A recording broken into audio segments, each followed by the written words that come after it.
मेदांता लखनऊ के हेमेटोलॉजी एवं bone marrow transplant विभाग द्वारा किंग जॉर्ज मेडिकल यूनिवर्सिटी के GMU के सहयोग से हेमेटोकॉन 2025 Indian Society of Haematology and Blood transfusion का वार्षिक सम्मेलन 6 से 9 नवंबर 2025 तक लखनऊ में आयोजित किया जाएगा।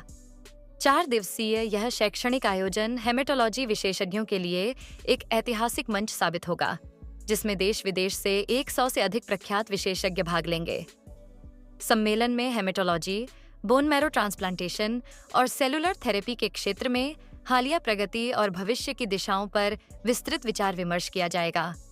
कार्यक्रम में प्लेनरी सेशंस, पैनल चर्चाएं, शोधपत्र प्रस्तुतियां और इंटरैक्टिव वर्कशॉप्स शामिल होंगी, जो चिकित्सकों, शोधकर्ताओं और विद्यार्थियों के लिए एक समग्र ज्ञान विकास मंच प्रदान करेंगी।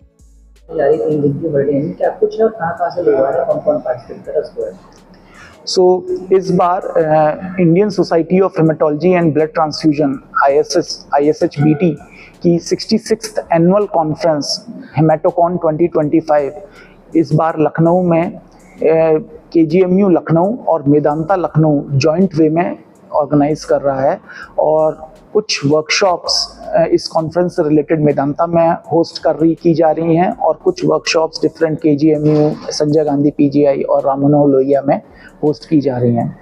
इस बार 2 वर्कशॉप्स, एक CAR-T सेल थेरेपी वर्कशॉप और दूसरी stem cell enumeration, cryopreservation and harvesting की वर्कशॉप मेदांता लखनऊ में आयोजित की गई।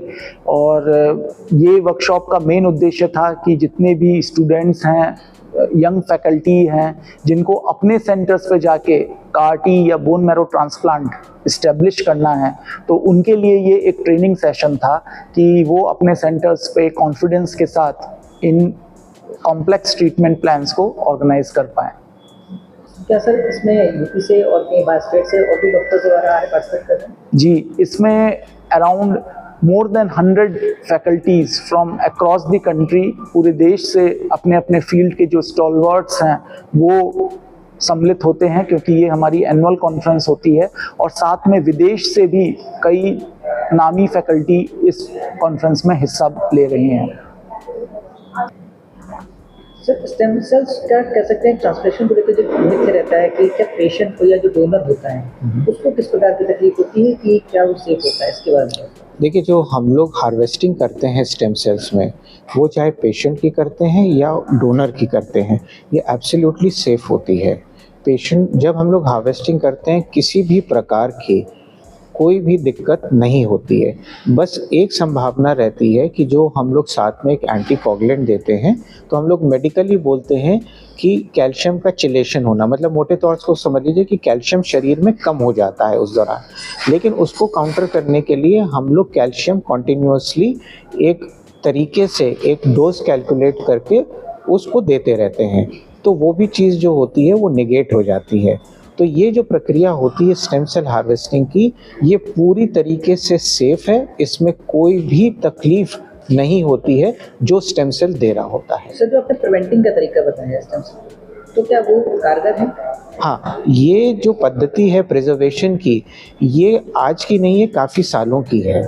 तो इसको ये ट्राइड और टेस्टेड मेथड, जिसे हम लोग इंग्लिश में बोलते हैं, ये ट्राइड एंड टेस्टेड मेथड है और ये कई जगह अपनाया जाता है और कई देशों में सेम मेथड से जो हम लोग ने यहाँ शुरू किया है वो किया जाता है। हम पेशेंट के लिए, जैसे आपने बताया स्टेम सेल काउंट के बारे में, कितना क्या देना है, किसको कितना डोज देना है, तो ये कैसे वेरी करते हैं? देखिए, 2 तरह के स्टेम सेल ट्रांसप्लांट होते हैं, ऑटोलोगस और एलोजेनिक। जो ऑटोलोगस के पेशेंट्स होते हैं, ऑटोलोगस का मतलब है कि हम उस पेशेंट को ट्रीट करने के बाद उसी से हम स्टेम सेल को हार्वेस्ट कर रहे हैं, और फिर हम जब उस पेशेंट की बीमारी को हम ट्रीटमेंट के द्वारा सप्रेस कर देते हैं, उसके बाद उन्हीं स्टेम सेल्स को हम दोबारा उसमें ट्रांसफ्यूज करते हैं, वो ऑटोलोगस होता है।